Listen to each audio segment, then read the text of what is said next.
ओम नमो भगवते वासुदेवाय। ओम नमो भगवते वासुदेवाय। ओम नमो भगवते वासुदेवाय। ओम नमो भगवते वासुदेवाय।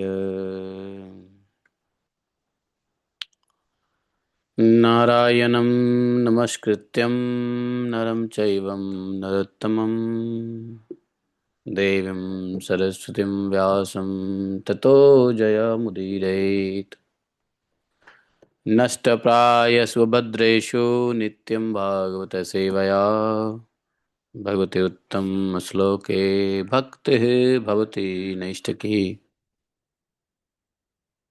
ॐ जन्मान्धसदन्व्याधितर्तः चर्थे स्वः विज्ञः शराठ तेने ब्रह्मद्यादिकवये मुह्यन्ति यत् सूर्यः तेजो वारिमृदां यथा विनिमयो यत्र सर्गो अमृषां धाम्नाय सदा निरस्तकुहकं सत्यं परममधीमहि धर्मः प्रोजितकैतोऽत्र परमो निर्मत्सराणां सतां वेद्यं मातृवस्तु शिवदं तापत्रयोन्मूलनं श्रीमद्भागवत महामुनिकृते किं वा परडेश्वरः सद्यो हृदवर्धते कृतभिः शुश्रूभिः तत्क्षणात् निगमकल्पतरोर्गलितं फलं सुखमुखाद् द्रवितसंयुतं पिबत भागवतं रसमालयं मुहुरहो रसिका भुवि भावुकाः। अहं सर्वस्य प्रभवो मत्तः सर्वं प्रवर्तते इति मत्त्वं भजन्ते मां बुधा भावा समन्विता मच्चित्ता मद्गतप्राणा बोधयन्तः परस्परं कथयन्तः मां नित्यं तुष्यन्ति च रमन्ति च तेषां सततयुक्तानां भजतां प्रीतिपूर्वकं ददामि बुद्धियोगं तं येन मापुयान्ति ते तेषामेवानुकम्पार्थम् अहम् अज्ञानजं तमः नाशयात्मभावस्थो ज्ञानदीपेन भास्वता अहमेवासमेवाग्रे न अन्यत् सत् असत्परं पश्चादमते तस्य एव शिष्येत स्वस्मि अहम् यदि ते अर्थं यत् प्रतीयेत न प्रतीयेत चात्मनि तद्विद्यादात्मनो माया यथा भाषो यथा तमः यथा महान्ति भूतानि भूतेषु चावचष्यनु प्रविष्ठान्यन् प्रविष्ठानि तथा तेषु न तेष्वहम् एतावदेव जिज्ञासं तत्र जिज्ञासुनात्मना अन्यव्यतिरेकाभ्यां यत्सात् सर्वत्र सर्वदा हरे कृष्ण कृष्ण कृष्ण हरे हरे हरे राम राम राम हरे हरे हरे कृष्ण कृष्ण कृष्ण हरे हरे हरे राम राम राम हरे हरे।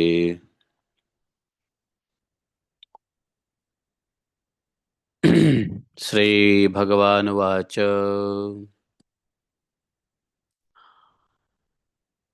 मनः कर्ममयं नृणाम् इन्द्रियैः पञ्चभिः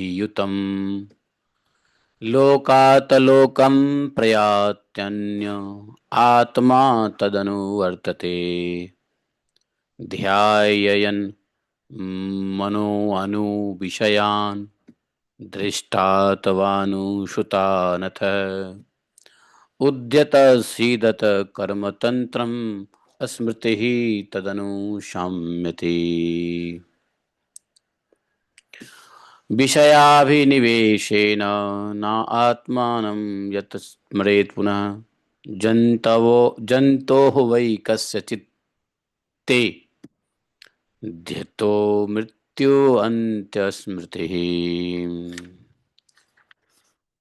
ॐ अज्ञानतिम्रान्धस्य ज्ञानाञ्जनशलाकया चक्षुरुन्मीलितं येन तस्मै श्रीगुरुवे नमः।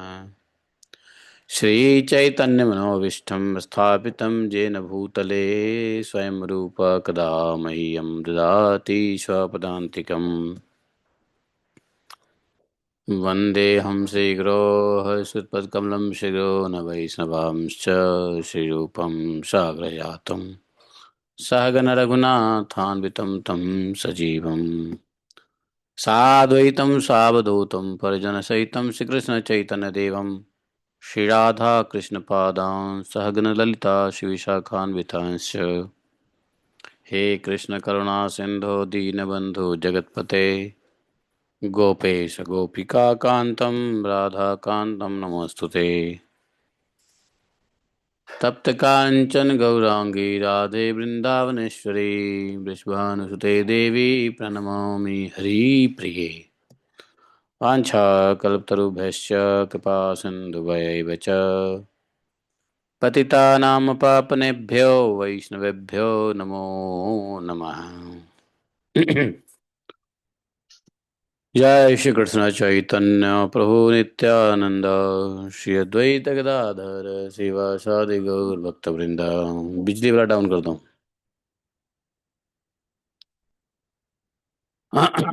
तो हम लोग आज उद्धव जी के जो प्रश्न था उसके उत्तर में भगवान जो दे रहे हैं वो समझेंगे।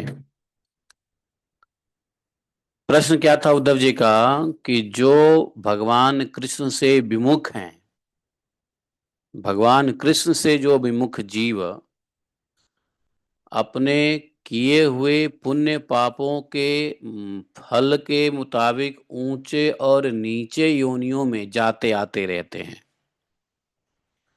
तो प्रश्न यह है कि आत्मा तो व्यापक है, तो आत्मा का एक शरीर से दूसरे शरीर में प्रवेश करना, अकर्ता का कर्म करना, आत्मा अकर्ता है, कुछ करता नहीं है लेकिन फिर भी कर्म करता दिखता है, और नित्य वस्तु का जन्म मरण कैसे संभव है? आत्मा तो नित्य है, तो उसका जन्म मरण कैसे संभव है? अकर्ता है तो कर्म कैसे करते हैं? गोविंद, हे गोविंद, जो मनुष्य आत्मज्ञान से रहित हैं वे तो इस विषय के ठीक ठीक इस विषय के बारे में ठीक ठीक सोच भी नहीं सकते, और इस विषय के विद्वान संसार में प्रायः मिलते ही नहीं हैं, क्योंकि सभी लोग माया की भूल भुलैया में पड़े हुए हैं।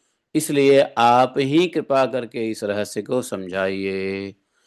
यह प्रश्न हमने रिपीट किया उद्धव जी का, जो कल हमने जहां छोड़ा था। भगवान ने कहा, देखो प्रिय उद्धव जी, मनः कर्माय मनः कर्ममयम नृणाम इंद्रिय पंचभीयुतम। मन, मनुष्यों का मन, कर्म संस्कारों का पुंज है। भगवान ने कहा मन जो है कर्म संस्कार का पुंज है। पुंज कहते हैं जब बहुत सारी चीज इकट्ठी होती है ना तो उसको पुंज कहा जाता है। जैसे प्रकाश की कई किरणें जब एक साथ निकलती दिखती है तो क्या बोलते हैं? प्रकाश पुंज है। तो रस्सी कैसे बनता है? रस्सी, जिसका नाम रस्सी है, रस्सी कैसे बनता है? तृणपुंज से रस्सी रस्सी बनता है। चटाई कैसे बुना जाता है? तृणपुंज। तृणपुंज कैसे समझते हो? तृण मतलब घास, और घास, कई घासों को मिला करके रस्सियां बनती है ना, तब मजबूती आती है। एक एक घास कैसे टूट जाता है, लेकिन वही घास सब इकट्ठा होकर के क्या होता है? पुंज बन जाता है, तृणपुंज। इसी प्रकार से नाना प्रकार के कर, इसको चला लो थोड़ा, एक पे दो पे, नाना प्रकार के कर्मों का, दो पे चलाओ, नाना प्रकार के कर्मों का, जन्म जन्मांतर संस्कारों का ये पुंज है क्या? मनुष्य का मन। इसमें एक संस्कार नहीं है, संस्कार की गठरी है। कलेक्टिवली, बर्थ ओवर बर्थ, उन संस्कारों के अनुसार भोग प्राप्त करने के लिए मन के साथ पांच इंद्रियां भी लगी हुई है। इसी का नाम है लिंग शरीर। देखा, इसी का नाम है लिंग शरीर। कई बार लिंग शरीर के बारे में हम लोग बात करते आए हैं। स्फुलिंग शरीर, लिंग शरीर, इसी का नाम है लिंग शरीर। और यही लिंग शरीर जब कर्म के संस्कार का पुंज नष्ट हो जाता है, कर्मों के संस्कार जल जाते हैं, यही लिंग शरीर क्या हो जाता है? शिवलिंग हो जाता है। वही कर्मों के अनुसार एक शरीर से दूसरे शरीर में, एक लोक से दूसरे लोक में आता जाता रहता है। उसी कर्मों के अनुसार। कौन से कर्म?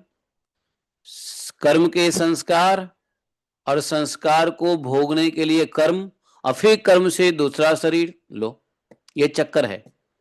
कर्म करेंगे संस्कार बनेगा, संस्कार को भोगेंगे फिर कर्म बनेगा, फिर संस्कार बनेगा, फिर कर्म भोगेंगे, जन्म लेंगे। तो रैट रेस है ये, जन्म मृत्यु जरा व्याधि चलता रहेगा। ये कर्म करेंगे तब, ये तो तब है जब कर्म करेंगे। हाँ, कलयुग में कर्म तो हो ही नहीं रहा है। कलयुग में क्या हो रहा है? कुकर्म हो रहा है, अकर्म हो रहा है, विकर्म हो रहा है। कलयुग में कर्म तो हो ही नहीं रहा है, हैं? तो ये तो उनके लिए है जो कर्म के अनुसार है। अकर्म अर्थात शास्त्र के अनुसार, वेद में बताए हुए कर्म के अनुसार यदि कोई करता है कर्म को, वेद विहित कर्म, तो उसमें पाप पुण्य होते हैं। और वहां पर जो है, तो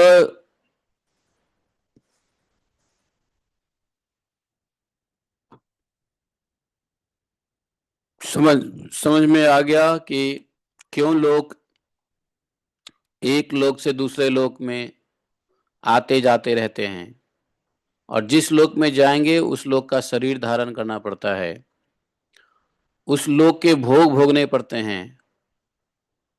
और इस प्रकार जीव जीव क्या करता है? घूमता रहता है। ये जीव क्या है? आत्मा तो समझ में आती है, जीव क्या है फिर? जीवात्मा। जीवात्मा को कभी कभी जीव कहकर भी करते हैं। अगर जीव बोले तो जीवात्मा समझो। आत्मा, शुद्ध आत्मा जब प्राकृतिक जगत का आधान करता है तो वो जीवात्मा हो जाता है। समझे? तो माया को स्वीकार करता है। जब आत्मा माया को स्वीकार करता है तो क्या हो जाता है? आत्मा जीवात्मा हो जाता है। और माया को पार कर गया तो फिर शुद्ध आत्मा हो जाता है। तो जीव का मतलब आत्मा ही है। जीव अलग है, आत्मा अलग है, अलग अलग नहीं है। लेकिन वही आत्मा जब माया को स्वीकार करता है तो जीव बन जाता है, जिसको जीवात्मा कहते हैं। अथवा है तो आत्मा इंडिपेंडेंट, स्वतंत्र। भगवान कह रहे हैं, देखो उद्धव जी, आत्मा इस लिंग शरीर से हमेशा अलग है। लिंग शरीर कौन सा लिंग शरीर? लिंग शरीर किसको बोला अभी? कर्म संस्कार का शरीर, अर्थात संस्कार का पुंज ही लिंग शरीर है। तो ये कर्म के अनुसार जो एक से शरीर से दूसरे शरीर में जाते रहते हैं, इसमें आत्मा इस लिंग शरीर से हमेशा पृथक है, उसका आना जाना नहीं होता है।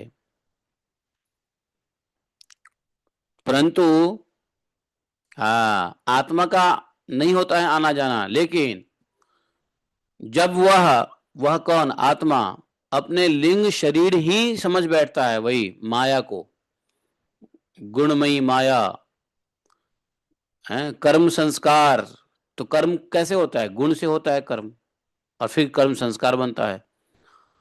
तो बोले कि जब वह आत्मा, आत्मा का आना जाना नहीं होता है, लेकिन आत्मा कब फंस जाता है? जब वह अपने कर्म संस्कार शरीर, लिंग शरीर अपने आप को समझ बैठता है। अर्थात आत्मा माया को स्वीकार कर लेता है, उसी में अहंकार कर लेता है, तब उसे भी आना जाना प्रतीत होने लगता है। आत्मा का भी आना जाना प्रतीत होने लगता है। मन क्या है? कर्मों के अधीन है। मन कर्मों के अधीन है, और कर्म किस कैसे होता है? गुणों से होता है। तो बोले कि वह देखे हुए या सुने हुए विषयों का चिंतन करने लगता है। मन क्या करता है? मन आंख से देखे हुए विषय या कान से सुने हुए विषय, श्रोतव्यम और द्रष्टव्यम, सोते हुए, सुने हुए और देखे हुए जो विषय है, मन उसको चिंतन करने लगता है। और क्षण भर में मन उसमें तदाकार हो जाता है। जैसे देखो, हम लोग माला करते रहते हैं, माला करते करते करते करते मन तुरंत किस बाहर चला जाता है, तो माला हम भूल जाते हैं और हम उसी में तदाकार हो जाते हैं। अनुभव है कि नहीं है? अनुभव नहीं है? ऐसा होता नहीं है? है? मतलब क्षण भर में आपका मन ऐसे निकल जाएगा कि आप माला कर रहे हो, इसकी सजगता खत्म हो जाएगी। You are chanting, that alertness will be lapse. ठीक है? और क्या? और आपको पता ही नहीं चलेगा कि मन कब तक वहां घूम रहा है। तब तक तो पता नहीं क्या क्या पूड़िया खिचड़ी बना लिया, और फिर जब ध्यान आएगा, अरे नहीं तो मैं चैंटिंग करता नहीं, हरे कृष्ण हरे कृष्ण कृष्ण कृष्ण हरे राम हरे राम राम राम हरे कृष्ण हरे कृष्ण हरे कृष्ण हरे कृष्ण हरे कृष्ण हरे कृष्ण। जैसे ही मन कहीं और खो गया, देखना चैंटिंग के जो सजगता है वो खत्म हो जाती है। मन को नियंत्रित करने के लिए हमने कहा था कि श्वास पे ध्यान दो। श्वास पे ध्यान दोगे तो मन नहीं भागेगा, क्योंकि श्वास मन को नियंत्रित करता है। प्राणायाम, प्राण, प्राण मन को नियंत्रित कर देता है। तो बोले कि मन कर्मों के अधीन है, वह विषयों का चिंतन करने लगता है, क्षण भर में ही विषय के साथ जाके तदाकार हो जाता है। आप मन कहीं चला गया, आप खो जाओगे, सुख में या दुख में अनुभूति करने लग जाता है। दुख है नहीं, लेकिन अगर दुखद चीज याद करेगा, दुख की अनुभूति करने लग जाता है। सुख है नहीं, सुखद चीजों का अनुभूति करेगा, करने लग जाएगा वो, अगर सुखद चीजों का के बारे में मन चला गया तो ऐसे मन जो है विषयों का चिंतन करने लग जाता है। फ्रैक्शन ऑफ सेकेंड में वो बिल्कुल एब्जॉर्ब हो जाता है, तदाकार हो जाता है, और धीरे धीरे उसकी स्मृति, पूर्व पूर्वापरक का अनुसंधान भी नष्ट हो जाता है। पूर्वापरक, पूर्वापरक मतलब हम पहले क्या कर रहे थे, हम पहले कौन थे, क्या हैं, क्या कर रहे थे, वो भूल जाता है, स्मृति नष्ट हो जाती है। बार बार मन को खींच के लाना पड़ता है अपनी स्मृति से, और पूर्व पर का अनुसंधान से। पूर्व पर का अनुसंधान मतलब जो पहले हम ओरिजिनल थे उसका रिसर्च, उसका खोज। उन देव आदि शरीरों में इसका इतना अभिनिवेश, इतनी तल्लीनता हो जाती है कि जीव को अपने पूर्व शरीर का स्मरण ही नहीं रहता। मन जो है देवादि शरीरों में इतना अभिनिवेश हो जाता है, इतनी तल्लीन हो जाता है कि अपने पूर्व शरीर का स्मरण नहीं रहता। किसी भी कारण से शरीर को सर्वथा भूल जाना ही मृत्यु है। किसी कारण से शरीर को भूल जाना ही मृत्यु है। उद्धव जी, जब यह जीव किसी भी शरीर को अभेद भाव से मैं के रूप में स्वीकार कर लेता है, क्या? जब यह जीव किसी भी शरीर को अभेद भाव से मैं के रूप में स्वीकार कर लेता है, तब उसे ही जन्म कहते हैं। अर्थात जन्म का मतलब यह है, जन्म होने से ही आप मैं करते हैं ना, जन्म के बाद ही ये मैं चालू हो जाता है। अर्थात ये जो अहंकार है, वो जन्म के साथ ही अहंकार की उत्पत्ति हो जाती है, मैं और मेरेपन का। ये बच्चों में भी देखा जा सकता है।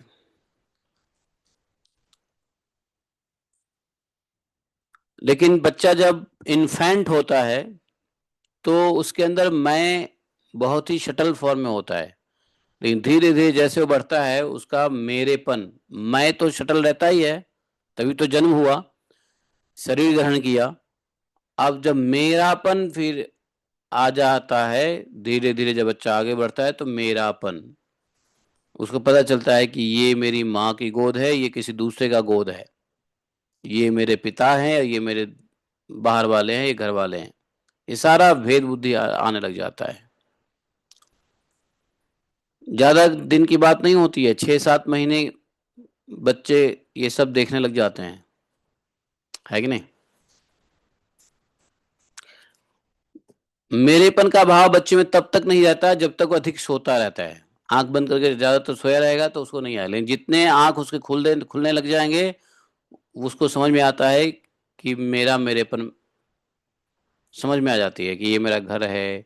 वो तो फिर 3-4 महीने के बाद से बच्चे के अंदर में मेरेपन आना चालू हो जाता है, वो पहचानने लग जाता है ये मेरी माँ है, मेरी बाप है, मेरा घर है, ये मेरा ये है, मेरा वो है, मेरा वो है। तो जन्म से ही ये मैं मेरेपन लगा रहता है, और मैं से तो शरीर का की प्राप्ति होती है, इसको जन्म कहते हैं। ठीक वैसे ही जैसे स्वप्नकालीन और मनोरथकालीन शरीर में अभिमान करना ही स्वप्न और मनोरथ कहा जाता है।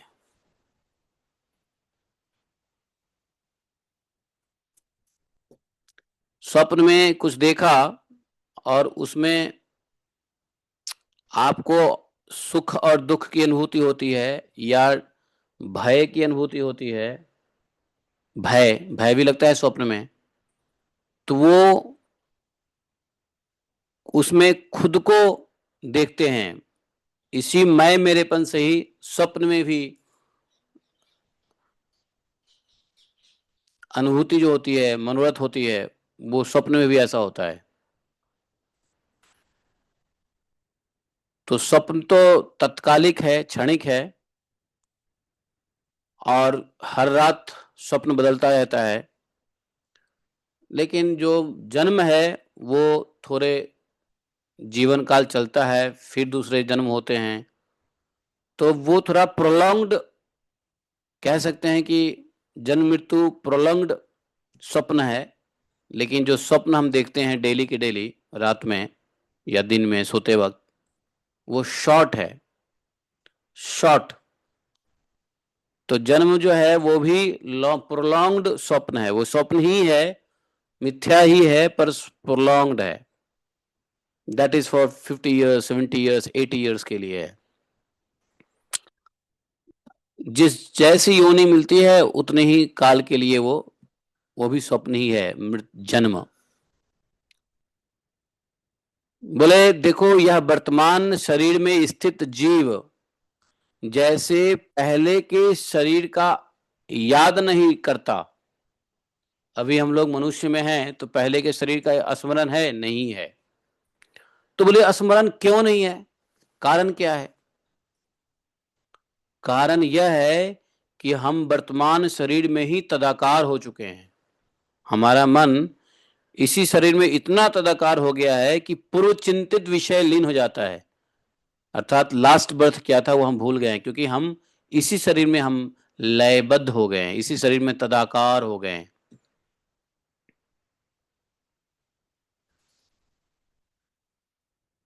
इसलिए जब शरीर से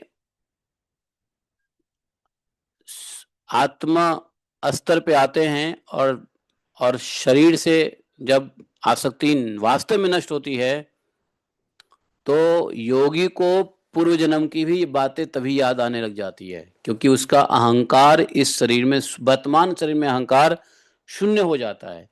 वर्तमान शरीर में अहंकार शून्य होने के बाद योगी को अपने पूर्व के शरीर भी स्मरण हो जाते हैं। तो ये भूल क्यों गया है मन? क्योंकि वर्तमान शरीर में वह पूरा तदाकार हो गया है। ये देखो 37 श्लोक में भगवान बोल रहे हैं, स्मृति ही तद अनुशाम्यति। स्मृति ही तद अनुशाम्यति। पूरी स्मृति अभी अभी इस शरीर में लगा हुआ है, इसलिए पूर्व शरीर भूल गया। जैसे क्षण भर के लिए हम माला करते हुए चले जाते हैं तो हम भूल जाते हैं कि माला कर रहे हैं, नहीं हम भूल जाते हैं माला कर रहे हैं, कुछ सोच में पड़ जाते हैं तो भूल जाते हैं क्या कर रहे हैं, नहीं।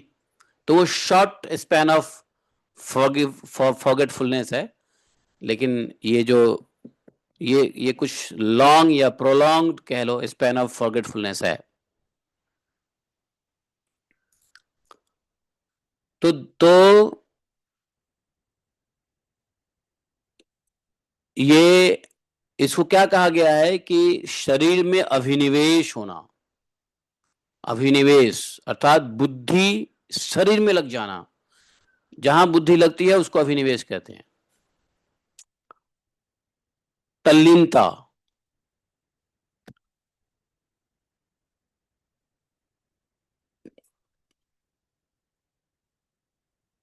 तो वर्तमान शरीर में रहने से पूर्व शरीर का स्मरण नहीं करता है जीव। वैसे ही स्वप्न या मनोरथ में, स्वप्न में या मन की चिंतन में, देखो मनोरथ मतलब मन में हमेशा चिंतन कर चलता रहता है ना, तो उस मन के चिंतन को मनोरथ कहते हैं। और स्वप्न में क्या, मनोरथ में क्या होता है? अच्छा, आपको भी पता नहीं रहता है। अच्छा, आप हम लोग कभी ऐसा प्लानिंग करते हैं कि नहीं अब ये सोचेंगे, नहीं अब ये सोचेंगे, ऐसा होता है? आप शांति से बैठो, अपने आप मन भाग जाएगा, कहाँ भाग जाएगा पता ही नहीं, आपको बिना बताए भाग जाएगा है। आपने कभी प्लान किया है कि मैं यहां बैठूंगा तब ये सोचूंगा? जिस दिन आप मन को जिस दिन मन को 24 घंटा में यह नियंत्रण कर लो, अभी मैं ये सोचूंगा, अब मैं ये सोचूंगा, अब ये सोचूंगा, अब इसके बारे में सोचूंगा, उसके बारे में सोचूंगा, तो उसको कहते हैं मन का नियंत्रण। मन पे नियंत्रण होना इसी को कहते हैं जब प्लानिंग करके हम बैठते हैं कि नहीं अब ये खत्म हो गया, भागवतम के बारे में सोचेंगे, भागवतम के बाद अब हम चैतन्य चरितामृत के बारे में सोचेंगे, अब भगवान के बारे में सोचेंगे, भगवान के नाम के बारे में सोचेंगे, अब भगवान के संगीत के बारे में सोचेंगे, अब भगवान के कुछ गुण के बारे में सोचेंगे, अब भगवान के कुछ। यदि मन को यदि आप इस प्रकार से मन को घुमाने लग जाओ तो इसका मतलब है कि आपने मन को नियंत्रित कर लिया है। लेकिन कब मन अनियंत्रित हो जाता है? जब आप प्लानिंग नहीं करोगे, ऐसे ही बैठो, खा पी के बैठ गए या लेटे हुए हैं थोड़ा सोच रहे हैं तो पता चला मन कहीं और चला गया। आज अमेरिका, कल लंदन, जर्मनी, जापान, दुबई, कहीं चला जाएगा मन। नहीं, कभी बेटे के पास चला जाएगा मन, कभी पोते के पास चला जाएगा मन, कभी बीवी के पास चला जाएगा मन, है कि नहीं? बैठे बैठे कभी कभी मित्रों के पास चला जाएगा मन, नहीं कभी दुश्मनों के पास जाएगा, है ना? होता कि नहीं होता है? यस और नो, यस और नो बोलो जल्दी, होता कि नहीं होता है? आप प्लानिंग नहीं किए रहते हो, आपकी कोई प्लानिंग नहीं रहती है कि मन दुश्मन के पास जाए, लेकिन अचला जाता है। तो कौन नियंत्रित करता है? कौन नियंत्रित करता है? आ? तो फिर मन को कौन नियंत्रित करता है? बताओ। संस्कार, कर्म, कर्म के अधीन है ना, कि जो हम कर्म किए हैं उसी के अधीन मन है। तो पूर्व कर्मों के संस्कार की वजह से मन भागता है। इसलिए जब तक कर्म का नाश नहीं होगा तब तक मन कर्मों के संस्कार का नाश नहीं होगा तो मन स्थिर नहीं हो सकता है। हाँ, अब कहोगे कि कर्म के संस्कार जले नहीं, कटे नहीं, और योगी लोग मन को ध्यान से जबरदस्ती कंट्रोल करते हैं, कभी नहीं हुआ कंट्रोल। और जबरदस्ती जब तक करेंगे तब तक मन कंट्रोल रहेगा, लेकिन जैसे ही ध्यान छोड़ेंगे मन फिर भागेगा। क्यों? क्योंकि मन है कर्म के अधीन, और कर्म के संस्कार नहीं जलेंगे तो मन कंट्रोल होगा ही नहीं। और कर्म के संस्कार कैसे जलेंगे? है भगवान के नाम संकीर्तन, कथा श्रवण, नाम रूप गुण लीला धाम। भगवान के नाम रूप गुण लीला धाम के अलावा कर्म के संस्कार ऐसी कोई भी पद्धति से नहीं जलती है। समझे? योग से भी नहीं, योग में भी अगर अष्टांग योग की बात करोगे तो अष्टांग योग में भी भक्ति को ऐड करना ही पड़ेगा। और सांख्य को ऐड करने के बारे में महर्षि पतंजलि ने भी योग में कहा ही है। क्या कहा है? ईश्वर प्राणिधानानि। लो आ गया ना। आजकल लोग योग करते हैं मन कंट्रोल करने के लिए, लेकिन मन कंट्रोल हो ही नहीं सकता, क्योंकि ईश्वर प्राणिधान नहीं करोगे तब तक संस्कार नहीं हटेगा, संस्कार नहीं हटेगा तो मन नहीं कंट्रोल होगा। इसलिए अष्टांग योग भी यदि ईश्वर प्राणिधानानि के अलावा योग हो रहा है तो ऐसे योग से मन नियंत्रित कभी नहीं हो सकता है। और जब मन नियंत्रित नहीं होगा तो सिंपल सी बात है, समाधि ध्यान की बात ही छोड़ दो, है ना। जब मन ही नियंत्रित नहीं होगा तो ध्यान क्या लगेगा और क्या समाधि लगेगी फिर। तो इससे पहले धारणा करना पड़ेगा, धारणा के बाद ध्यान, फिर समाधि। धारणा से पहले क्या करना पड़ेगा? प्रत्याहार। मन को मन मन जो है, मन को दो तरीके से डिस्टर्ब करता है। एक तो आपका संस्कार और दूसरा आपकी इंद्रियां। जो हमारी इंद्रियां हैं वही मन को डिस्टर्ब करता है, क्योंकि इंद्रियों को विषय भोग चाहिए। इंद्रियां क्या है? जस्ट लाइक अब 5 इंद्रियां है ना, तो 5 बच्चे हैं। बच्चों को भूख लगता है तो क्या करेगा बच्चा? रोएगा, चिल्लाएगा, चिखम चिल्ली करेगा, खाना दो, ये दो, लैपटॉप दो, मोबाइल दो। नहीं दो तो क्या करेगा वो? गुस्सा दिखाएगा, है ना, कुछ भी कर सकता है। तो ये जो 4 5 जो इंद्रियां हैं ये भी मन को परेशान करते हैं। और पीछे से इंटरनली मन को परेशान कौन कर रहा होता है? कर्म। देखो, इन बातों को ध्यान से समझोगे ना तो इन बातों को जानने मात्र से ही कुछ भूत मन से निकल जाएगा। क्यों? क्योंकि भूत होता है अज्ञानता से, और ज्ञान आने के बाद कुछ भूत तो ऐसे ही भाग जाता है, अरे ये तो ज्ञान हो गया इसको, इसलिए भूत भाग जाता है। इसलिए ज्ञान से पहले भूत भागता है, अज्ञान की भूत। तो मन को अंदर से क्या क्या होता है? संस्कार परेशान करता है, क्योंकि कर्म के अधीन है। भगवान ने अभी कहा कर्म के अधीन है मन, है कर्ममय, है ना, इसको बोला कर्ममय। तो अंदर से इंटरनल और एक्सटर्नल कौन डिस्टर्ब कर रहा है मन को? विषय, इंद्रिया। जो इंद्रियां हैं 5, पांचों विषय, रसना, स्पर्श, शब्द, गंध, रस इत्यादि जो विषय है, ये सब विषय मन को खींचता है। कर्म संस्कार मन को बाध्य करता है, ऐसा कर, और इंद्रियां खींचता है। इसलिए मन को शांत करने के लिए दोनों बात बताया है। कर्म संस्कार भी खत्म करना पड़ेगा। कैसे? ईश्वर प्राणिधान से। अब मान लो कर्म संस्कार खत्म हो गया भगवान के भजन से, लेकिन इंद्रियों को यदि हम नहीं कंट्रोल करेंगे तो फिर भी मन खींचता रहेगा, फिर भी मन अशांत है। तो उसके लिए क्या कहा अष्टांग योग में? सांख्य योग के अष्टांग योग में क्या कहा? वो कौन सी चीज है जिससे मन नियंत्रित होगा? अष्टांग योग का शब्द बताओ। अष्टांग योग में कौन सा शब्द है जिसे मन को नियंत्रित करने के तरीके बताए हैं? तो उसको बोला प्रत्याहार। क्या? प्रत्याहार। आसन प्राणायाम, सॉरी, यम नियम आसन प्राणायाम प्रत्याहार धारणा ध्यान समाधि। तो धारणा में क्या होता है? ईश्वर प्राणिधानानि, धारणा है। और फिर उससे पहले, धारणा से पहले क्या है? प्रत्याहार। प्रत्याहार मतलब वही विषय, इंद्रियों को मन को इंद्रियों के विषय से हटाओ। तो ये दोनों तरीके से बताया, फिर तब जाकर के मन शांत हो सकता है, मन मन केंद्रित हो सकता है। समझे? तो योग सहायक है, लेकिन भगवान के छोड़ करके, अब लोग बाग योग करते हैं तो ओम ओम योग है, ओम नहीं करेंगे, भगवान का नाम जप नहीं करेंगे, मंत्र के साथ योग नहीं करेंगे। क्यों? We are secular. आजकल कई ऐड चलते हैं योग में कि योगा टीचर्स, वो क्या बोलते हैं, योग टीचर लोग अपना एडवर्टीजमेंट करते हैं कि beyond religion our yoga is, our philosophy lies within humanity, not based on any religion. बताओ। ये अपने आप को बोलते हैं ताकि लोगों को अट्रैक्ट करे। हाँ, ये भाई हिंदू के बारे में नहीं बोलेगा, ये भाई सनातन के बारे, भगवान के बारे में बात नहीं करेगा। Oh this yoga is good. अभी चाइना में यही चल रहा है, चाइना के लोग खूब योगा करते हैं। किस लिए करते हैं? सिर्फ शरीर के लिए करते हैं। लेकिन वहां कोई बोल दे, चाइना में हमारे कुछ स्टूडेंट गए हुए हैं तो कहते हैं हम ओम नहीं, चैंटिंग नहीं करा सकते हैं, वहां ऑब्जेक्शन हो जाता है कि नहीं? भगवान का नाम नहीं करा सकते, हरि ओम तत्सत नहीं बोल सकते हैं, ऐसा बोलते हैं वो लोग। क्यों? क्योंकि उनको कैसा योग चाहिए? सिर्फ शरीर वाला योग, अभ्यास चाहिए, शारीरिक अभ्यास चाहिए, योग तो चाहिए नहीं। योग के नाम पे खूब नंगा नाच हो रहा है दुनिया में। अभी कविता माता जी आई थी तो बता रही थी कि कहाँ कौन सी कंट्री में गई थी तो योग के नाम पे क्या क्या चल रहा था, है कि नहीं?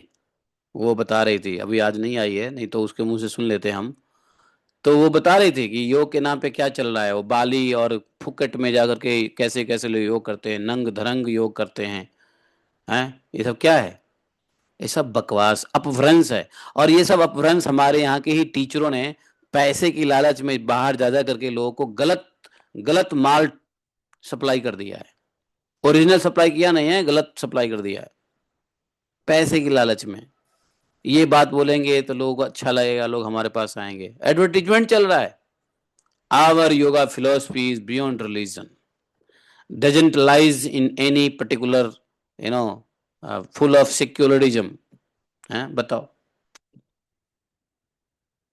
ये सब धंधा चल रहा है, ये कोई योग भोग नहीं हो रहा है। योग ही हो रहा है, भोग भोग ही हो रहा है। योग क्या होगा? तो मन को बोला कि ये दो फैक्टर है जो मन को डिस्टर्ब करता है, और मन है कर्म के अधीन, तो कर्म का संस्कार, और दूसरा इंद्रियों का विषय जो खींचता रहता है। तो इंद्रियों के विषय के लिए प्रत्याहार, और संस्कार को खत्म करने के लिए स्वाध्याय। स्वाध्याय में सब आ जाता है। स्वाध्याय में भजन कीर्तन, ये शास्त्र अध्ययन सब आ जाता है स्वाध्याय में। तो स्वाध्याय बहुत जरूरी है? तो लेकिन स्वाध्याय कैसे करोगे? स्वाध्याय जब मन परेशान है, मन अशांत है, मन को दोनों तरफ खींचा जा रहा है, कर्म के अधीन और विषय इंद्रियों के अधीन, तो मन, फिर वो मन कैसे केंद्रित करेगा आ, संस्कार को नष्ट करने वाली प्रोसेस में, भक्ति में, स्वाध्याय में कैसे करेगा?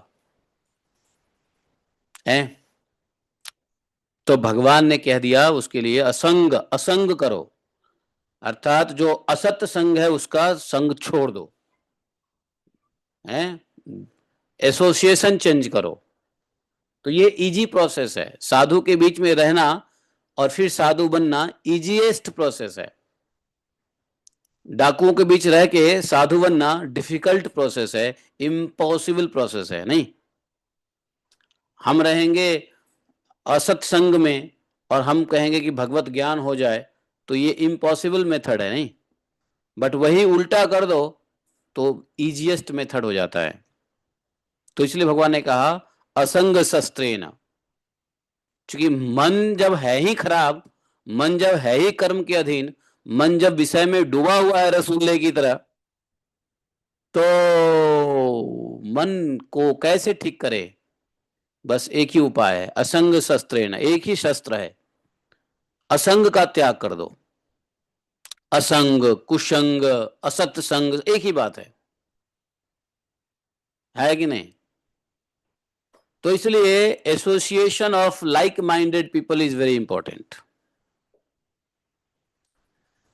खैर, मैं थोड़ा सा विषय से विषयांतर हो गया, माइंड के ऊपर आ गया, लेकिन चलो भगवान क्या कहते हैं वो पढ़ लेते हैं। तो भगवान कह रहे हैं, देखो,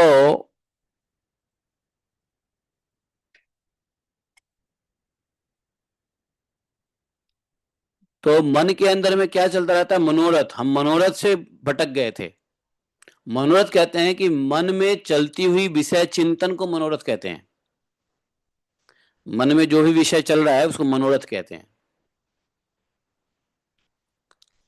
तो वर्तमान स्वप्न और मनोरथ में पूर्व सिद्ध हो जाने होने पर भी अपने को नवीन सा ही समझता है मन। मन कभी वाकई वाकई बूढ़ा नहीं, शरीर बूढ़ा होगा लेकिन मन बूढ़ा नहीं होता। बूढ़े लोग भी मन से बहुत जवान जवान चीजें सोचते रहते हैं। शरीर से दांत हट गया लेकिन खाने की बहुत कुछ सोचते रहते हैं कि मैं अभी भी जवान ही हूं, अभी तो मैं जवान हूं। है, 75 साल का बूढ़ा कह रहा है अभी तो मैं जवान हूं। I am 75 years old child young, 75 years old young, है ना, 75 ईयर्स यंग, बताओ। तो बोले कि ये जो मन को हमेशा नवीन सा समझता है और इंद्रियों के आश्रय मन या शरीर की सृष्टि में आत्म वस्तु में वह यह उत्तम है। शरीर जो बना ना, शरीर में सबसे उत्तम चीज जो है वो बोले मन है। यही मन उत्तम, मध्यम, अधम, ये तीनों विधा को भासती है। अर्थात ये मन चाहे तो अधम अधोगति में जाए, मतलब अधम वस्तु अधम चिंतन में लगा दे, मध्यम चिंतन में लगा दे, उत्तम चिंतन में लगा दे। भगवत चिंतन मन का उत्तम चिंतन है। और साधारण जीवन यापन से रिलेटेड जो चिंतन है शास्त्र के अनुसार, घर गृहस्थी और सोशल लाइफ, मध्यम चिंतन है। और अधम चिंतन है जिस चिंतन से व्यक्ति का नाश होता है, इहलौकिक और परलौकिक, संसार का नाश, समाज का नाश, परिवार में नाश, या फिर इस आत्मा का नाश, तो अधम चिंतन है। तो ये त्रिविधा भासती है, ये भगवान कह रहे हैं। ये मन त्रिविधा रूप से भासती है। त्रैविध्यम भाति वस्तूनि इंद्रियायन सृष्ट एदम त्रिविध्यम भाति वस्तुनि। समझे? उसमें अधम मीन्स इंफीरियर, अधम अधम इन। एग्जाम्पल दीजिए ना प्रभु। अरे मैंने चिंतन उस कैटेगरी में आएगा? अब किसी को मारना है, किसी को मर्डर करना है, किसी का कुछ छीनना है, कुछ गलत करना है, गलत खाना है, गलत बोलना है, गलत जगह पे जाना है, गलत व्यवहार करना है, गलत पहनना है। हमें हमें ये नहीं खाना चाहिए मटर पनीर, लेकिन खा रहे हैं, तो क्या हो गया? ये अधम चिंतन है। हमें नहीं खाना चाहिए नॉनवेज, लेकिन नॉनवेज खाने की इच्छा कर रहे हैं, प्रयास कर रहे हैं, अधम चिंतन है। समझे? ऐसी कोई भी चिंतन जो आपके शरीर और आत्मा, अरे खोल दो, ऐसी कोई भी चिंतन, चेयर दे दो बैठने के लिए, ऐसे हटा दो, ये हटा दो। तो ऐसी कोई भी चिंतन जो अधम चिंतन है, हरे कृष्णा, ललित गोविंद प्रभु की जय, श्री राधे, बैठे वो। तो यहां भगवान ने कहा, हरे कृष्ण माता जी बैठिए। सीकर से माता जी प्रभु जी आए हैं। सीकर में एक बार गया था, तो प्रभु जी के यहाँ प्रसाद पाया था। वो प्रभु जी आज आए हैं कई सालों के बाद। सीकर में हम गए थे 2018 17-18 में, 17-18 में आई थिंक सो, यस। तो 8 साल 7 साल के बाद मुलाकात हो रही है, हाँ? जय श्री राधे, वेलकम। थोड़ा भागवतम का श्रवण करते हैं, है ना। तो भगवान ने क्या कहा, देखो, इंद्रियायन शिष्ट इदम त्रिविध्यम भाति वस्तुनि। ये जो मन है ये 3 प्रकार से कार्य करता है, उत्तम मध्यम और अधम, त्रिविधा भासती है। तो इस यही मन है जिससे हम उत्तम सोच रख सकते हैं, चिंतन कर सकते हैं, वह है भगवत चिंतन, संसारिक चिंतन, मध्यम चिंतन। लेकिन ऐसी चिंतन जिससे हमारा आत्मा का नुकसान हो, शरीर का नुकसान हो, समाज का नुकसान हो, रिश्ता का नुकसान हो, ऐसी कोई भी चिंतन जो है वो अधम चिंतन है, जिससे कोई डैमेज होता है, जिससे दुख प्राप्त हो, है कि नहीं, जिसका रिजल्ट सही नहीं है। हुँ? तो ये सब अधम चिंतन है। तो ये जो मन बताया है भगवान ने, ये हमेशा मनोरथ में लगा रहता है। जब हम सोए रहते हैं तो स्वप्न में भी मन चलता रहता है, स्वप्नकालीन। इसलिए भगवान ने कह दिया 39 श्लोक में कि स्वप्नकालीन, समझे, जन्म तया पुंसः सर्व भावेन भूरिद विषय स्वीकृतिम प्राहु यथा स्वप्नम मनोरथ। स्वप्न में और जगे हुए हैं तो मनोरथ चलता रहता है, मन में कुछ न कुछ विचार चलते रहते हैं, और ये हमेशा नया नया बनाता रहता है। बनाना कुछ भी नहीं है, तो गिलास की पूरी सब्जी करते हैं, बोले कि कुछ भी नहीं बनाना। इसलिए शरीर बेशक पुराना हो जाता है लेकिन फिर भी मन नया रहता है, अपने को नवीन सा ही समझता है, समझे। उसमें मन में अभिमान करने से ही आत्मा बाह्य और अभ्यंतर भेदों का हेतु मालूम पड़ने लगता है। किसमें अभिमान करने से? ये जो आत्म वस्तु, शरीर की सृष्टि से आत्म वस्तु में उत्तम मध्यम और अधम की जो अभिमान होने लग जाता है, वही आत्मा, उसी चिंतन से आत्मा क्या करता है, बही और अभ्यंतर भेदों का हेतु। जैसे इसको एग्जाम्पल समझो, दुष्ट पुत्र का उत्पन्न होना, जैसे कोई पुत्र बदमाश हो गया, दुष्ट हो गया, बात नहीं मानता है माता पिता का, गुरुओं का, तो दुष्ट पुत्रों का उत्पन्न करने वाले पिता पुत्र के शत्रु मित्र आदि के लिए भेद का हेतु हो जाता है, नहीं? कैसे? अब वो हमेशा देखेगा कि अगर पुत्र दुष्ट है, पुत्र बदमाश है, तो उसका जो मित्र होगा वो पिता का दुश्मन होगा। है कि नहीं भाई? पुत्र का जो मित्र होगा, दुष्ट पुत्र का मित्र पिता का दुश्मन ही होगा ना। पिता उसको फूल माला चढ़ाएंगे क्या, लड्डू के खिलाएंगे, अच्छा बेटा तू मेरे बाप हैं? कैसे भेद उत्पन्न हो गया? बहुत अच्छा एग्जाम्पल दिया भगवान ने उद्धव जी को। इसी प्रकार से होता क्या है, आत्मा पिता है, मन पुत्र है, समझे। और मन जहां अधोगति, उत्तम गति और मध्यम गति में जाता है, आत्मा का भी भेद वैसे ही प्रतीत होने लग जाता है कि नहीं? अगर मन उत्तम गति में है तो मतलब सतोगुण में है, तो आत्मा भी अपने आप को सतोगुण में ही भासेगा, और मन अगर रजोगुण में है तो आत्मा भी रजोगुण में भासेगा। तो ये क्लासिक एग्जाम्पल दिया है भगवान ने कि पुत्र को, दुष्ट पुत्र को उत्पन्न करने वाला पिता पुत्र के शत्रु मित्र आदि के लिए भेद का हेतु हो जाता है। तो उस बदमाश पुत्र का जो मित्र कौन होगा? बदमाश होगा, और बदमाश पुत्र का जो मित्र होगा वो दुष्ट होगा। जो दुष्ट पुत्र है तो उसका मित्र भी दुष्ट होगा, है कि नहीं? तो दुष्ट पुत्र है और उसका जो अच्छा मित्र कहलाता है वो पिता के लिए खराब है, पिता उसको लाइक नहीं करेगा। लेकिन जो दुष्ट पुत्र है उसका खराब मित्र है, तो दुष्ट पुत्र का खराब मित्र का क्या मतलब हुआ कि वह मित्र जो पुत्र को समझा रहा है, देख भैया तेरे को ऐसे नहीं करना, तेरे को ये काम नहीं करनी, तेरे को वो काम नहीं करना, ये करना ठीक नहीं है, भजन करो, भक्ति करो, तो वो अच्छा समझाएगा। तो जो अच्छा समझाएगा, दुष्ट पुत्र के लिए वह दुश्मन है, वह पिता के लिए सही है। एग्जैक्टली यहां पे आत्मा और मन, कैसे आत्मा इन चीजों में बाह्य या अभ्यंतर में भेद कैसे कर लेता है, और इसी भेद से क्या होता है, वो शरीर के स्तर पे आ जाता है। और शरीर के स्तर पे जैसे आत्मा देखने लग जाता है, तो फिर आत्मा का एक शरीर से दूसरे शरीर में जाना भी भासता है। यही जब भेद बुद्धि खत्म हो जाएगी, अर्थात कैसे, मन, इसलिए मन को बड़ा इंपॉर्टेंस दिया गया है।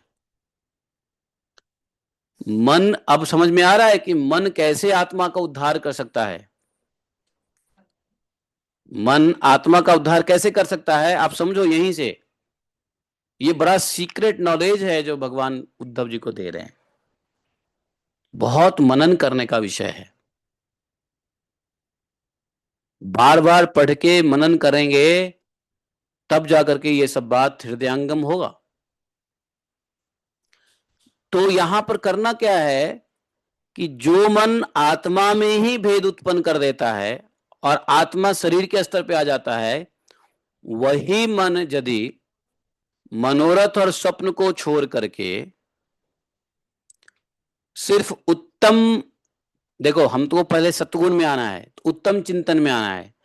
उत्तम चिंतन के बाद जब भगवत चिंतन आ जाता है, तो भगवान का कोई भी कार्य क्या होता है, गुणमय नहीं होता है।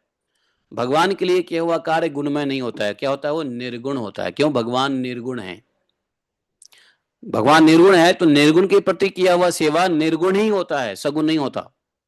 इसलिए भक्त गुणातीत कहा गया है। भक्तों को, जो शुद्ध भक्त है, उठते बैठते खाते पीते भगवत चिंतन में रहते हैं, भगवत कार्य में रहते हैं, भगवत प्रसन्नता में रहते हैं, तो उनको गुणातीत कहा गया है। 13वें अध्याय में देखो, ज्ञान योग, ब्रह्म भूयाय कल्पते, वो ब्रह्म के स्तर पे है वो, और ब्रह्म मटेरियल के स्तर पे नहीं है, वो सतोगुण से ऊपर है, शुद्ध सतोगुण में है। और ऐसे व्यक्ति के लक्षण, ऐसे भक्तों के लक्षण 13वें अध्याय में भगवान ने कहा है। जब अर्जुन ने पूछा है कि का भाषा, कथम गमिष्यति, कथम वदिष्यति, कथम करिष्यति, क्या करता है वो भक्त, गुणातीत व्यक्ति क्या करता है, कैसे खाता है, कैसे पीता है, कैसे सोता है, कैसे उठता है, वो संक्षेप में गीता में भगवान ने बताया है। तो कौन है, तो पहले रजोगुण और तमगुण, अर्थात मन को अधम चिंतन से, जो मन अधम भासती है या मध्यम भासती है, तो हमको अधम से तो मन को हटाना ही है। अधम इसलिए कहते हैं माइंड को डिग्रेडेड थॉट से तो ऊपर करना ही है, जो इंफीरियर थॉट्स है उसको हटाना है पहले। उसके बाद हम मध्यम थॉट पे आएंगे, तो मध्यम थॉट को भी छोड़ना है, और मध्यम थॉट से छोड़ के फिर हमें उत्तम सुपरलेटिव सुपीरियर थॉट में आना है, सत्वगुण में, और वहां से फिर भगवत चिंतन में सततम कीर्तयन्तो माम, इसलिए भगवान ने कहा है?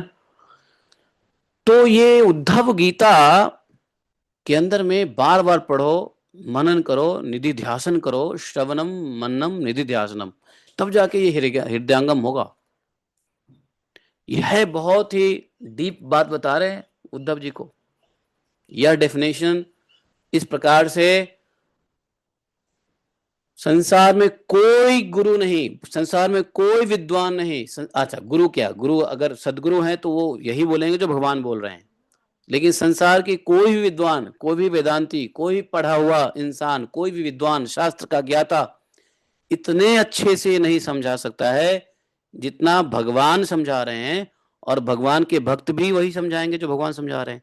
तो गुरु और भगवान जितने बढ़िया से समझा सकते हैं, वैसे कोई विद्वान नहीं समझा सकता।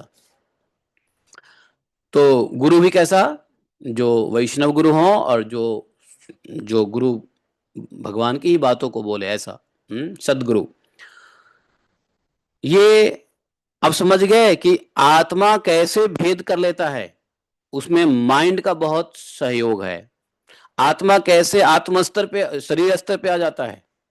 आत्मा शरीर से है भिन्न, लेकिन फिर भी शरीर के स्तर पे है। क्यों? कारण क्या है? मन की वजह से है। मन का कारण क्या है? विषय, इंद्रिया, और दूसरा एक क्या बताया?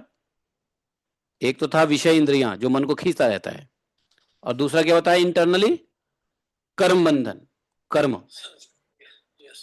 तो वो कर्म यहां भगवान बताए, मनः कर्ममयम नृणाम इंद्रिय पंचभियुतम। तो 5 इंद्रियां और कर्म के अधीन मन रहता है।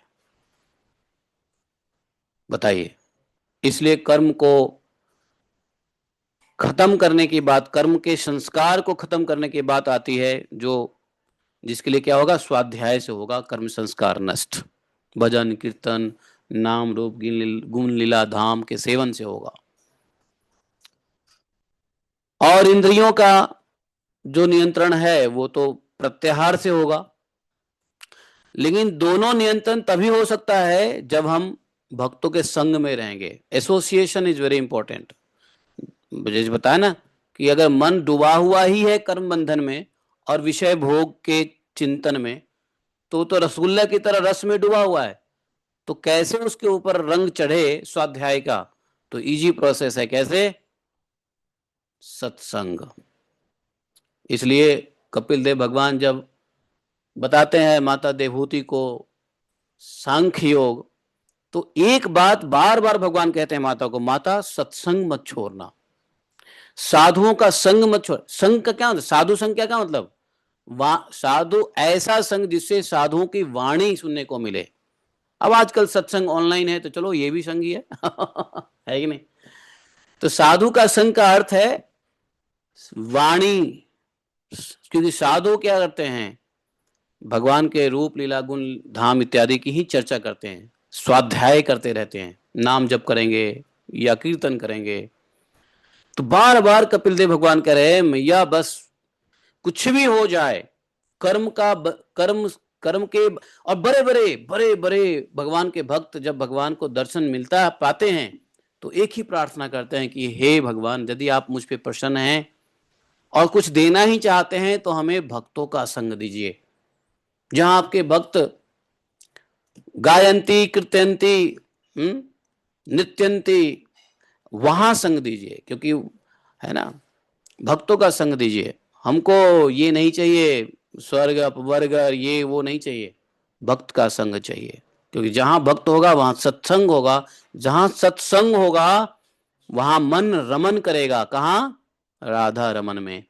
और फिर मन जब एक बार राधा रमन में किया तो मन तीनों गुण से ऊपर हो गया फिर तो। इसलिए डिवोटीज जो एसोसिएशन होता है वो तीनों गुण से ऊपर होता है।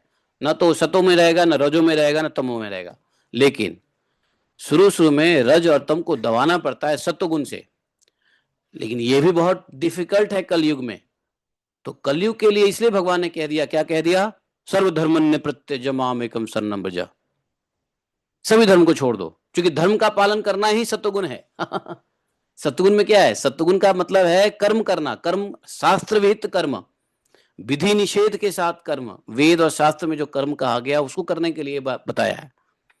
लेकिन कर्म करोगे कैसे? कलयुग है, वस्तु स्थान द्रव्य सब कुछ अशुद्ध है। तो इसलिए भगवान ने कलयुग के लिए कहा कि कलयुग में सतोगुण में आना डिफिकल्ट है, लेकिन कलयुग में गुणातीत होना बहुत आसान है। कैसे? भगवान की शरणागत से। इसलिए भगवान ने गीता में कह दिया, क्या कहा? सर्वधर्मन् प्रत्यज माम एकम शरणम भज।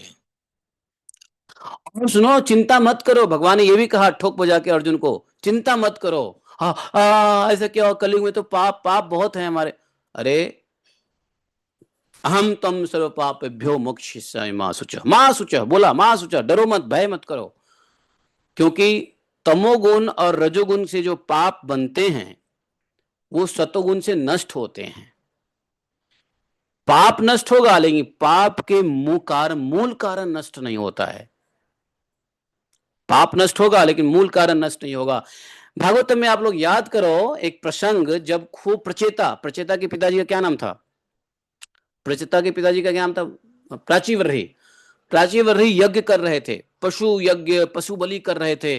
नारद जी आके समझा दिया, अबे बेटा क्या कर रहा है तू, है देखो ऊपर, तूने जो अपने पाप को काटने के लिए जो यज्ञ कर रहा है और इस यज्ञ में जो पशु बलि दे रहा है, सब आकाश में तेरे को ना बदला लेने के लिए इंतजार कर रहे हैं। और जो तू कर रहा है उससे तुमको लग रहा है कि तुम फ्री हो जाओगे अपने कर्मों के बंधन से, नहीं, दूसरा कर्म बंधन बनेगा तुम्हें। अरे महाराज तो आप ही बताइए क्या करें? शरणागति, भगवान की शरणागति, भगवान का भजन करो। इसलिए भगवान ने गीता में शॉर्टकट में समझा दिया, लेकिन गीता की बात को भी समझना बहुत आसान नहीं है, और उद्धव गीता से ये आसान हो जाता है। तो इसलिए भक्तों के संग में रहेंगे तो कलयुग में भक्त का जहां संग है वो गुणातीत है, शुद्ध सतोगुण है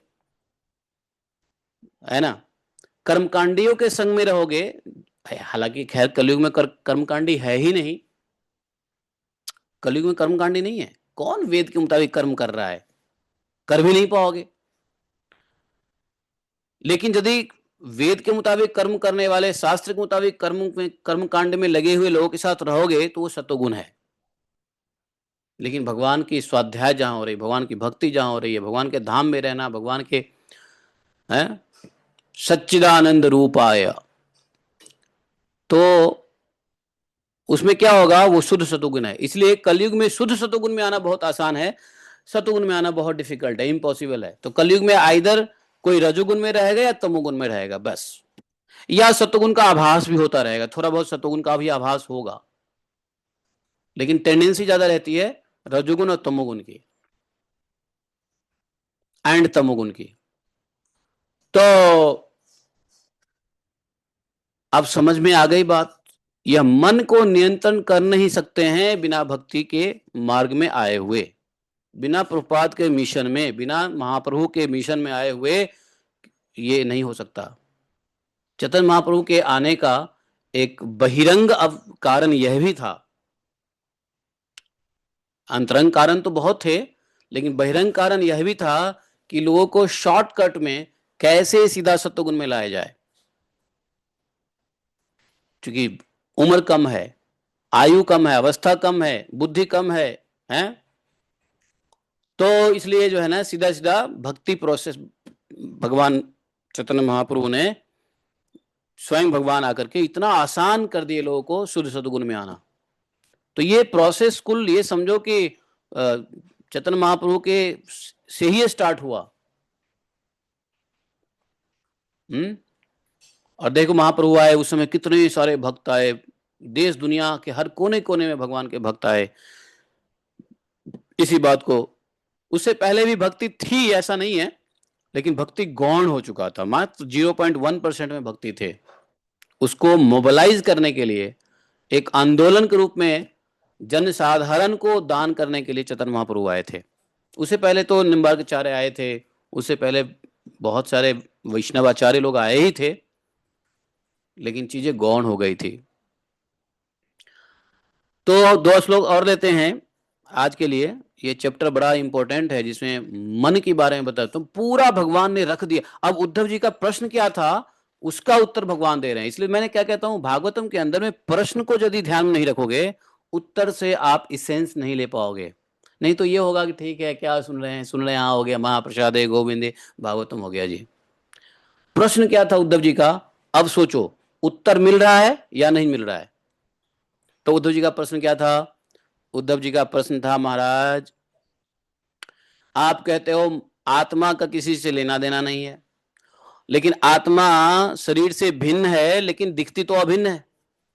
एक शरीर छोड़ता है दूसरा शरीर में जाता है तो लगता है आत्मा ही ट्रांसमाइग्रेट होता है। भगवान कह रहे नहीं, आत्मा ट्रांसमाइग्रेट नहीं होता है, दिखता है लेकिन होता नहीं है। कारण क्या है? मन। मन का कारण क्या है? कर्म संस्कार, कर्म के अधीन है, और दूसरा इंद्रिय, समझे। और तीसरा, अगर आत्मा देहात्म बुद्धि में आता है तो क्यों आता है, उसका कारण बता दिया। क्योंकि मन लगा हुआ है अधो चिंतन में, उत्तम चिंतन में और मध्यम चिंतन में। अब इस चिंतन, मन के चिंतन से आत्मा उसमें गुण आरोपित कर लेता है और अपने को तदाकार कर लेता है, और फिर वो आ जाता है बॉडीली प्लेटफॉर्म पे, भटकता रहता है, दूसरे इस जन्म से दूसरे जन्म, दूसरे जन्म तीसरे जन्म।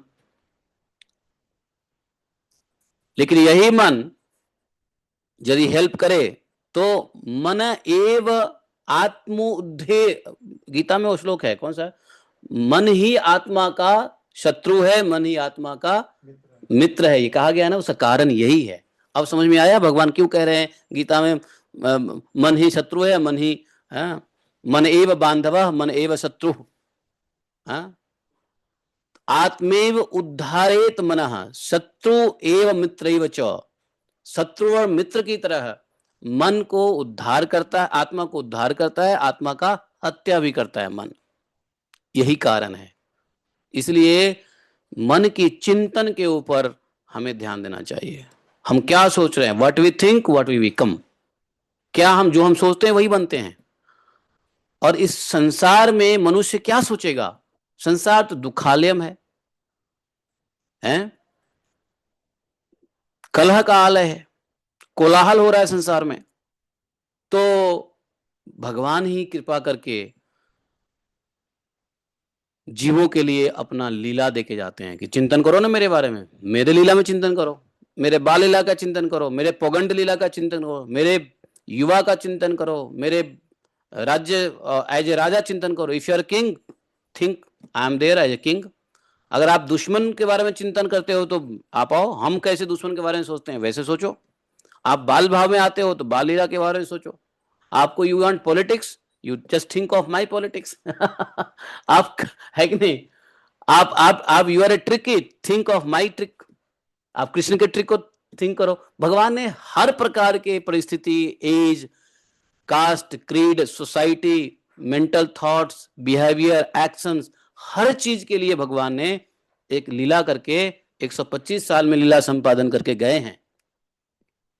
कि आप हमारी लीला को सोचिए ना, भगवान ने लीला क्यों किया है, इसलिए किया है कि सिर्फ भगवान की लीला चिंतन से ही व्यक्ति का मन गुणों से ऊपर उठ सकता है। अथवा तो ये संसार तो त्रिमयी गुणमयी तो है ही, या तो सतोगुण में रहोगे, या रजोगुण में रहोगे, या तमोगुण में रहोगे, या उसके मिश्रित में रहोगे, मिश्रा गुण में रहोगे।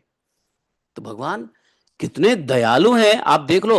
अगर भागवतम के तत्व को समझ गए तो चारों तरफ भगवान की ही कृपा दिखेगी, अपना तो कुछ है ही नहीं। हाँ, हर जगह भगवान की कृपा दिखेगा, है कि नहीं। और जब इस भगवान की कृपा का अनुभूति करोगे तो तहे दिल से भगवान को दंडवत करने का मन करेगा, हैं, दिल की गहराई से भगवान का नाम स्मरण करने का मन करेगा। जब चांटिंग करते हो तो इन बातों को ध्यान में रखो कि भगवान कितना कृपा की हमारे ऊपर। जितना भगवान की कृपा की अनुभूति होती है ना, उतना ही जब हृदयंगम होता है, हृदय से निकलेगा, समझे। अब हृदय से क्यों नहीं निकल रहा है, क्योंकि भगवान की कृपा का अनुभूति है ही नहीं, अपनी कृपा की अनुभूति हो रही है। हा, मेरा घर, मेरा संसार, मेरा गाड़ी, मेरा घोड़ा, मेरा पैसा, मेरा रुपया, मेरा तो नसीब अच्छे है। एक व्यक्ति का बिजनेस में थोड़ा लॉस हो रहा था, तो वो हमारे यहाँ सत्संग में आया। जब मैं दुबई में था तो सत्संग में आया, बेचारे का पूरा डाउन। तो वहाँ के जो टेम्पल प्रेसिडेंट थे ना, टेम्पल प्रेसिडेंट नहीं है वहाँ, मतलब यात्रा लीडर श्री वल्लभ प्रभु, वो उसको बोले, ए सुनो, मेरी आंखों की बात है ये 2006-7 की बात कर रहा हूँ। तो उनको बोला कि hey what happened, Shri Vallabh प्रभु ऐसे ही है, हरि बोल, व्हाट हैपेंड, प्रभु you know my business is down and this is problem, blah blah blah, chant Hare Krishna, come here, come attend. उनको सीधा कह दिया कि एक काम करो, तुम हमारे प्रोग्राम में आओ, कथा सुनो, तुम्हारा बिजनेस भी ठीक हो जाएगा, तुम भक्ति में आ जाओ। तो उन्होंने क्या किया, ये बात तो बता दी। वो बेचारा क्या किया, उनका नाम भी बताऊं या नहीं बताऊं, सिंधी फैमिली हैं। और उसके बाद वो आने लगे सत्संग में। सत्संग में आने के बाद क्या हुआ इत्तेफाक से उनकी स्थितियां सुधरने लगी। ऐसा होता है सत्संग में आने के बाद कुछ लोगों की स्थितियां बिगड़ भी जाती है। हमारे पास ऐसे भी पेशेंट और केसेस हैं जिन्होंने सत्संग में बोलते कि मैं माला करने से भी प्रॉब्लम आ गया है ऐसा भी पेशेंट मेरे पास आया है। और लेकिन ज्यादातर लोग होते हैं कि जब से भक्ति में आए हमारी प्रोग्रेस हुई है। और कुछ लोग आए हैं कि प्रभु जी कृष्णा कॉन्शियस में आते ही तो मेरा समझो कि सब ठीक ठाक चल रहा था, 4 साल, छठा साल चल रहा है, डाइवोर्स हो गया। वो लोग भी आए मेरे पास, है ना, सबके दुख सुनने पड़ते हैं। तो मैंने देखा कि जो कृष्णा कॉन्शियस में आने के बाद जो दुख समझ रहा है वो सुख था। मैंने उसको बताया बेचारा सुख है, डाइवोर्स हुआ है सुख है, दुख नहीं है, इसको दुख नहीं समझो। समझाया तो समझ गया। लेकिन ज्यादातर ये रहता है कि अब वो, चलो उनकी बात करते हैं, तो वो भक्त का नाम नहीं लूंगा, लेकिन सिंधी भक्त हैं, 2006-7 की बात है, 7, हाँ। तो उनका धीरे धीरे धीरे पोजीशन ठीक होने लगा, बिजनेस व्यापार भी चलने लगा। उन्होंने क्या किया, उन्होंने ये देखा कि जब मैं बिजनेस में समय दे रहा था तो बिजनेस से प्रॉफिट नहीं हो रहा है, लॉस हो रहा है। अब मैं बिजनेस में कम समय दे रहा हूँ, भक्ति में दे रहा हूँ ज्यादा समय, तो मेरा बिजनेस प्रॉफिट हो रहा है। अब वो बिजनेस में कम ध्यान देते, भक्ति में ज्यादा ध्यान देते। और बिजनेस ही बढ़ा और इधर बेचार। अभी वो दामोदर देश के, जब मैं लास्ट दुबई छोड़ा था सन 2010-11 में, तो वो समझो एक तरीके से फुल टाइम, कुछ भी फोन करो हाजिर हैं। कभी भी नहीं बोलेगा कि मेरे को काम है, मेरे को बिजनेस का काम है, नहीं। अपना वेयर हाउस भी दे देता था कृष्णा कॉन्शियस, मतलब हमारे इस्कॉन के चीजों को रखने के लिए। आधा वेयर हाउस में तो हमारे आइटम भरे रहते थे। है कि नहीं? अच्छा, स्टाफ को भी भेज देता था, छोड़ो ये काम बाद में होगा, चलो पहले भक्ति सेवा करो। कोई फेस्टिवल हुआ सारे स्टाफ को लगा देगा, ऑफिस को लगा देगा। अभी क्या हुआ, जब ये मार्केट डाउन था 2008-9 में, क्राइसिस हुई थी लेमन ब्रदर्स की वजह से, उस क्राइसिस में भी हमको कहता है प्रभु आई मेड $15 मिलियन, $15 मिलियन की प्रॉफिट बोलता है कमाया मैंने। हमने कहा बहुत बढ़िया। तो एक दिन क्या, अब उनके दिमाग में क्या आ गया कि भक्ति में आए तो मेरी उन्नति हुई यहाँ पे। वो चिंतन ठीक है, वो चिंतन ठीक है, लेकिन एक्चुअली यह चिंतन जो है फिर भी गुणमयी है। अब क्या हुआ, वो एक दिन मुझे बोलते हैं प्रभु जी भगवान ने बड़ी कृपा की है, भगवान की वजह से। हमने कहा सुनो, श्री वल्लभ प्रभु ने जो कहा उस समय के लिए ठीक था, लेकिन अब मैं आपको जो कह रहा हूं वो समझ लो। ये धन संपत्ति, पिता पुत्र, एजुकेशन, पत्नी, ये सब जो मिलता है ना वो अपने ही कर्मों के। हाँ जी, नेक्स्ट डोर। सो तो हमने उनको समझा दिया कि देखो ये सब मिलता है अपने ही प्रारब्ध कर्म से। ये अलग की बात है कि भगवान में विश्वास होना था और आप आ गए और उसी वक्त आपका बिजनेस बढ़ गया, लेकिन ये सब अपने कर्म के प्रारब्ध होते हैं। वास्तव में भगवान की कृपा क्या होती है वो आप समझो। तो भगवान की कृपा होती है जब साधु संग मिल जाए, जब भागवत का संग मिल जाए, नाम जप मिल जाए, गुरु मिल जाए, आध्यात्मिक गुरु मिल जाए, ये भागवत कृपा है। तो ये आपको कृपा भगवान की हुई है साधु संग। लेकिन अब साधु संघ के अलावा आप ये मत समझो कि वो भगवान की कृपा है, वो आपके प्रारब्ध है। इत्तेफाक से दोनों चीज एक साथ आपको मिली है। कभी कभी होता है ना, एक साथ दोनों मिल जाती है। अब उसी प्रभु जी का फिर से बिजनेस में डाउन टर्न आया। और बेटे को कुछ समस्या हो गई, बेटे की शादी हुई, वो ठीक नहीं टिका, बहुत सारी समस्या हो गई, फिर बेचारा दुखी हो गए, है कि नहीं? मेरे को एक बार वृंदावन में आए तो मिले, कहते हैं प्रभु आप सही कह रहे थे। ये सब तो चलता रहता है। हमने कहा देखो, मैं इसलिए कह रहा था आपको कि आप अगर मटेरियल ट्रैक को भगवान की कृपा समझोगे तो जिस दिन मटेरियल ट्रैक से डिरेल हो जाओगे ना, उस दिन भगवान का भजन छोड़ दोगे, है कि नहीं? इसलिए समझो कि अब जो है आपको चाहे मटेरियल ट्रैक हो या डिट्रैक हो, आप रेल में हो या ड्रेल में हो, कोई फर्क नहीं पड़ता है, आप भजन करो। वो कृपा है कि साधु संग मिला है, आपके कहने से, आपके अपने कर्म का फल मिला। ये सब गुणमयी माया से प्रदत्त चीजें हैं, इसको भगवान की कृपा मत समझो। अब वाकई में भगवान की कृपा ये नहीं है कि हमारा घर बन गया, मकान बन गया, दुकान बन गया, ये हो गया। बहुत सारे भक्त, हाँ नियोफाइट भक्त सोचे, प्रारंभिक अवस्था में भक्त सोचे, क्योंकि भगवान ने ही कहा है। नहीं, भगवान कौन कौन कह रहे हैं कि नारद जी कह रहे हैं यदि सकाम भक्ति करनी है तो भी भगवान कृष्ण की भक्ति करना ही श्रेष्ठ है। अगर सकाम भक्ति है तो भी भगवान, अगर आपको लड्डू पेड़ा चाहिए तो भगवान से ही मांगो।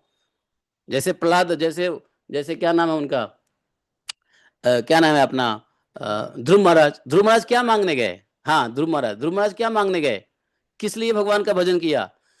तो होता क्या है कि सकाम, ये नारद जी कह रहे हैं ऑलरेडी कि भाई ये सब तो अपने प्रारब्ध कर्म से मिलता है, भक्ति प्रारब्ध कर्म से नहीं मिलता, ये भगवत कृपा से मिलता है। तो नियोफाइट लोग यदि ऐसा सोचे कि नहीं हमको भगवान, तो अगर आपको लेना ही है तो आप भगवान से ही मांगिए, तो ये सही है उस अर्थ। लेकिन धीरे धीरे सकाम भक्ति भी करेंगे तो भगवान धीरे धीरे हृदय में बैठ के, अगर कोई भागवतम में कोई नौकरी के लिए ही या बच्चों के लिए ही यदि नौकरी भागवतम सुनेगा, तो भागवतम सुनेगा सकाम से, इच्छा से, लेकिन क्या होगा, उसको धीरे धीरे भगवान उसकी सफाई करेंगे। ठीक है, तो यहाँ पे हम लोगों ने आज, इसलिए यहाँ पे जो है यहाँ पर हम लोग आज रुक जाते हैं। आज जो है आज हम लोग यही आज के लिए चिंतन करें कि मन और आत्मा का कैसा संबंध है, आत्मा कैसे भेद बुद्धि में लग जाता है, आत्मा कैसे देहात्म बुद्धि में लग जाता है, किस प्रकार से मन कार्य करती है।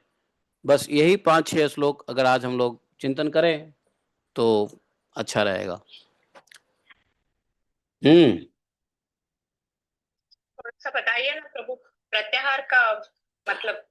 प्रत्याहार जो है अष्टांग योग के 5वां स्टेज है। यम नियम आसन प्राणायाम प्रत्याहार, ये 5वां स्टेज है यम नियम। प्रत्याहार का मतलब होता है कि अपने मन को अपने मन को विषयों से हटाना।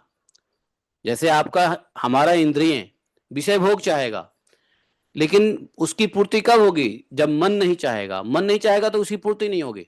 तो इंद्रियों को इंद्रियों के विषय भोग से हटाना ही प्रत्याहार है, और इसमें मन काम करेगा। मन से अगर चाह लोगे तो प्रत्याहार का मतलब हो गया है कि abstaining the sense from the sense gratifiable object. अंग्रेजी में समझ गए?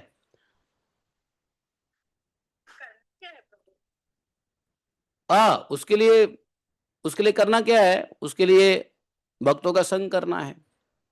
जैसे हम विषयी के साथ रहेंगे, भोगी के साथ रहेंगे, तो हम कहाँ, जैसे नॉनवेज के साथ रहेंगे तो हम कब तक नॉनवेज से बचेंगे। हम भक्त के अंदर भक्त फॉर रेगुलेटरी प्रिंसिपल का फॉलो करते हैं तो हम भी फॉलो कर पा रहे हैं। तो संग करो।